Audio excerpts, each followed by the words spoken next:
السلام علیکم ناظرین کرام، نئی ویڈیو میں آپ کو خوش آمدید کہتے ہیں۔ ایک بار پھر D G I S P R نے عمران خان کے خلاف طبل جنگ بجا دیا ہے۔ آج کی پریس کانفرنس شاید پاکستان کی عسکری تاریخ کی سب سے بڑی سیاسی پریس کانفرنس تھی، کیونکہ آج کی پریس کانفرنس کا بظاہر موضوع سیاسی نہیں تھا بلکہ دہشت گردی تھا، لیکن اس میں عمران خان اور ان کی جماعت کے ساتھ جس طرح کا رویہ اختیار کیا گیا، سب سے پہلے تو میں اس کی شدید الفاظ میں مذمت کرنا چاہتا ہوں، کیونکہ افواج پاکستان ہم عوام کا ادارہ ہے اور ہمیں پتہ ہے کہ ان کے حلف میں شامل ہے کہ یہ سیاست میں کسی طرح حصہ نہیں لیں گے، مداخلت نہیں کرے گی۔ سیاست میں اس سے بڑی مداخلت ہو ہی نہیں سکتی کہ عوام کا ادارہ ایک سیاسی جماعت کو ٹارگٹ کر رہا ہے۔ یہ بڑا خطرناک سیاسی بیانیہ ہے۔ آج میں آپ کو اس پریس کانفرنس میں بولے گئے جھوٹ بتاتا ہوں، اس کا تیا پانچا بھی کروں گا۔ سب سے پہلے تو آپ ذرا یہ گیم دیکھیں کہ بند کمروں میں بیٹھ کے یہ فیصلے کرتے ہیں کہ ہم عوام کو آج پھر بے وقوف بناتے ہیں۔ اس کے لیے ایک پریس کانفرنس ارینج ہوتی ہے عین 9 مئی سے پہلے، لیکن اس پریس کانفرنس میں ڈی جی صاحب ایک لفظ بھی 9 مئی کا نہیں بولتے۔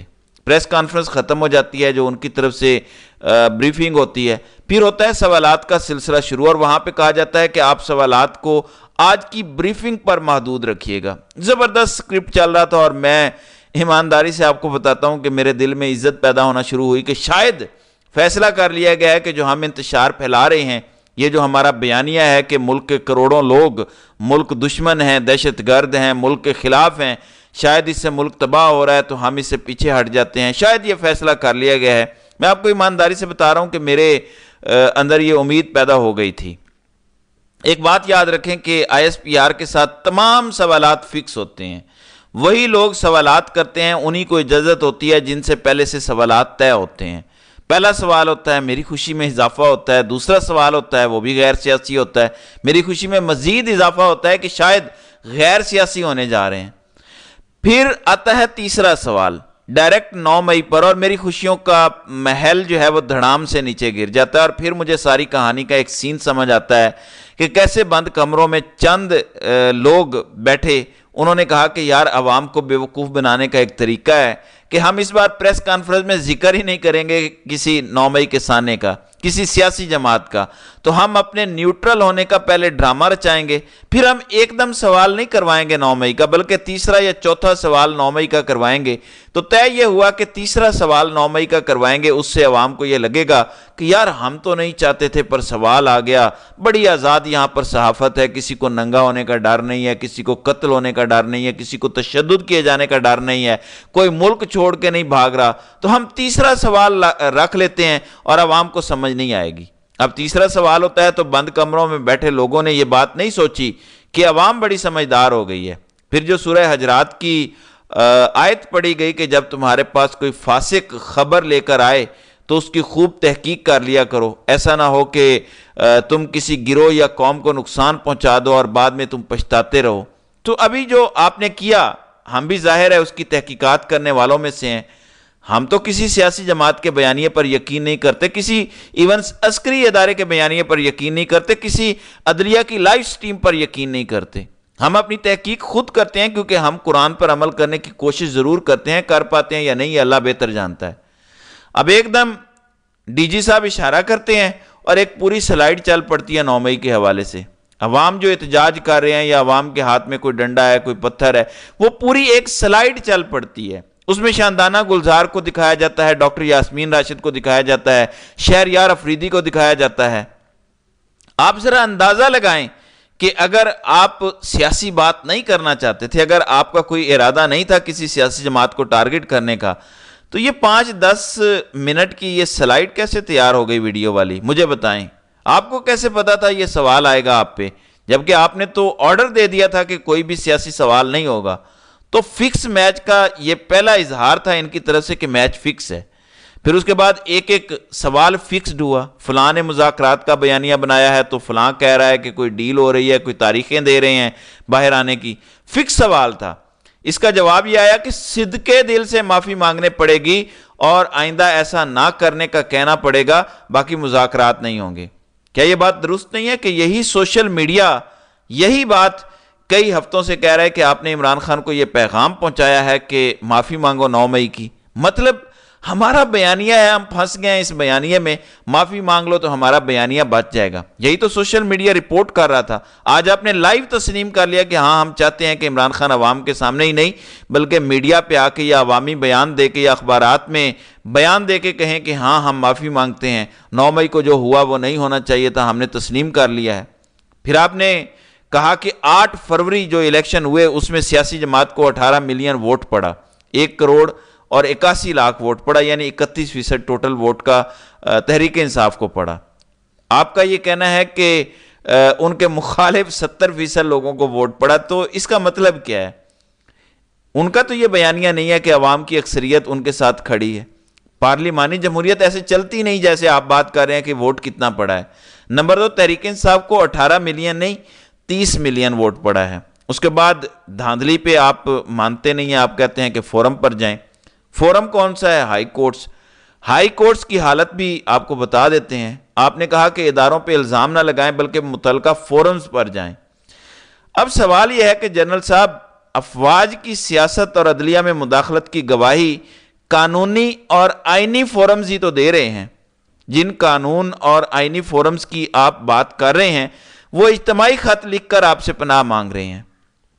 اب آپ مجھے بتائیں, یہ کہتے ہیں قانونی اور آئینی فورمز پر جاؤ, جبکہ سارے قانونی اور آئینی فورمز کہہ رہے ہیں کہ ہمیں تو ادارے فیصلہ ہی نہیں کرنے دے رہے.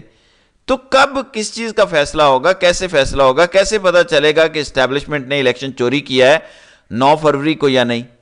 اور آپ کا یہ کہہ دینا کہ 8 فروری کو اگر ووٹ پڑ گیا اس جماعت کو تو اس کا یہ مطلب نہیں کہ وہ فوج کے مخالف ووٹ پڑا ہے. تھوڑی دیر کے لیے مان لیتے ہیں کہ فوج مخالف ووٹ نہیں پڑا, یہ ووٹ اس بندے کے حق میں پڑا ہے آپ نے جس کے خلاف آرڈر جاری کیا ہوا ہے کہ اس کا نام نہیں لینا, اس کو بانی پی ٹی آئی کہنا ہے, عمران خان نہیں کہنا. آپ نے آرڈر جاری کیا ہوا ہے کہ اس کا نام نہیں لینا. عوام نے اس کو ووٹ دیا 3 کروڑ, ٹوٹل 6 کروڑ ووٹوں میں سے 3 کروڑ ووٹ عوام نے عمران خان کو دیا. یعنی یہ جو آپ کا آرڈر تھا اس کو پاؤں کے نیچے رون دیا. پھر شاندانہ گلزار کا آپ نے نام لینے کی بجائے ویڈیو میں دکھایا کہ وہ کہہ رہی ہیں عمران خان نہیں تو پاکستان نہیں, اور آپ نے اس کو بھی بطور ملزم 9 مئی کے دکھایا. کہ آپ کو پتا ہے کہ 40 سے 50 ہزار کی لیڈ سے وہ جیتی ہیں اپنی سیٹ. آپ یہ بھی کہہ دیں کہ عوام نے ان کو ووٹ دیا ہے لیکن یہ نہیں کہا کہ انہوں نے کچھ غلط نہیں کیا. اگر انہوں نے کچھ غلط کیا ہوتا تو عوام انہیں ووٹ کیوں دیتی؟ آپ نے شہریار افریدی کو بطور ملزم دکھایا اپنی ویڈیو میں. کیا شہریار افریدی ایم این اے بن کے نہیں آیا عوام کے ووٹوں سے؟ تو عوام نے تو آپ کا پروپیگنڈا مسترد کر دیا ہے.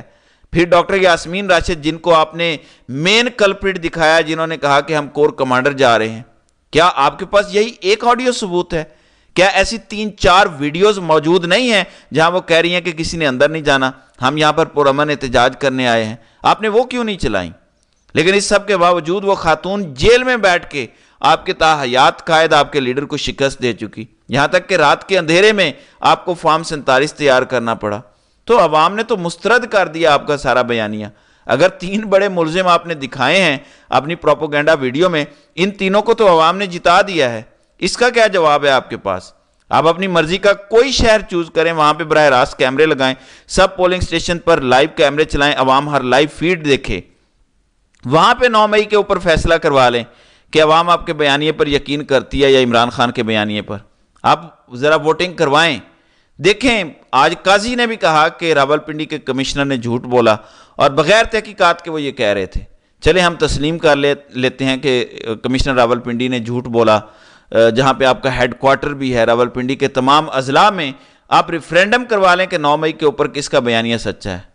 لیکن ایسے نہیں جیسے آپ الیکشن کرواتے ہیں, ہر چیز کی لائیو فیڈ ہوگی, میڈیا کو اجازت ہوگی اندر جانے کی, یوٹیوبرز کو اندر جانے کی اجازت ہوگی. اگر عمران خان ہار جائیں, عمران خان سیاست سے کنارہ کشی اختیار کریں, معافی مانگیں گے پبلک میں, لیکن اگر عمران خان جیت جاتے ہیں تو دوسری پارٹی کے تمام ٹاپ کے لوگ مستعفی ہو کے گھروں میں جائیں. پھر آپ نے کہا کہ 9 مئی کے ہونے کے بعد عوام کو احساس ہو گیا اور عوام نے اس ٹولے کا ساتھ چھوڑ دیا. سو آپ یہ کہنا چاہ رہے ہیں کہ 9 مئی کے بعد دوبارہ اتنا بڑا احتجاج نہیں ہوا, اس کا یہ مطلب ہے کہ عوام نے ساتھ چھوڑ دیا. 8 فروری کو 3 کروڑ لوگوں نے ووٹ کس کو دیا؟ اگر آپ یہ کہتے ہیں کہ کوئی باہر نکلے گا ہم اس پر دہشت گردی کے مقدمے بنائیں گے, اس کی ماں بہن بیٹی کو اٹھا لیں گے, کسی کو چھوڑیں گے نہیں, تو آپ لوگوں کے اپنا غصہ دبا کے گھر بیٹھنے کو یہ سمجھ رہے ہیں کہ لوگ پیچھے ہٹ گئے ہیں، تو لوگ آپ کی آئین شکنی کو قبول کرنے کے لیے تیار نہیں ہیں، اس لیے اب اس طرح کے بیانیے جو ہیں وہ بن نہیں سکتے۔ تو اور بھی آپ نے شیر افضل مروت کے حوالے سے بات کی کہ یہ ملک کو دیوالیہ کرنا چاہتے ہیں، سعودی عرب کے حوالے سے جو شیر افضل مروت نے بیان دیا تھا، تو آپ نے باوجود اس کے کہ آپ کو پتہ ہے کہ عمران خان نے جیل میں بیٹھے ہوئے اس بیانیے کو کنڈیم کیا تھا، لیکن آپ نے جان بوجھ کے شیر افضل مروت کے بیانیے کا ذکر کیا، عمران خان کا بیانیہ نہیں بیان کیا۔ تو اس سے پتہ چلتا ہے کہ کہاں کہاں پہ کیا کچھ ہو رہا ہے۔ تو اس طرح کے اور بہت سارے سوالات ہوئے ہیں جن پر انشاءاللہ میں اگلی کسی ویڈیو میں ضرور بات کروں گا۔ تو ناظرین کرام، آپ کی اس ویڈیو کے حوالے سے کیا رائے ہے؟ آپ اپنی رائے کا اظہار کامنٹ سیکشن میں ضرور کیجیے گا۔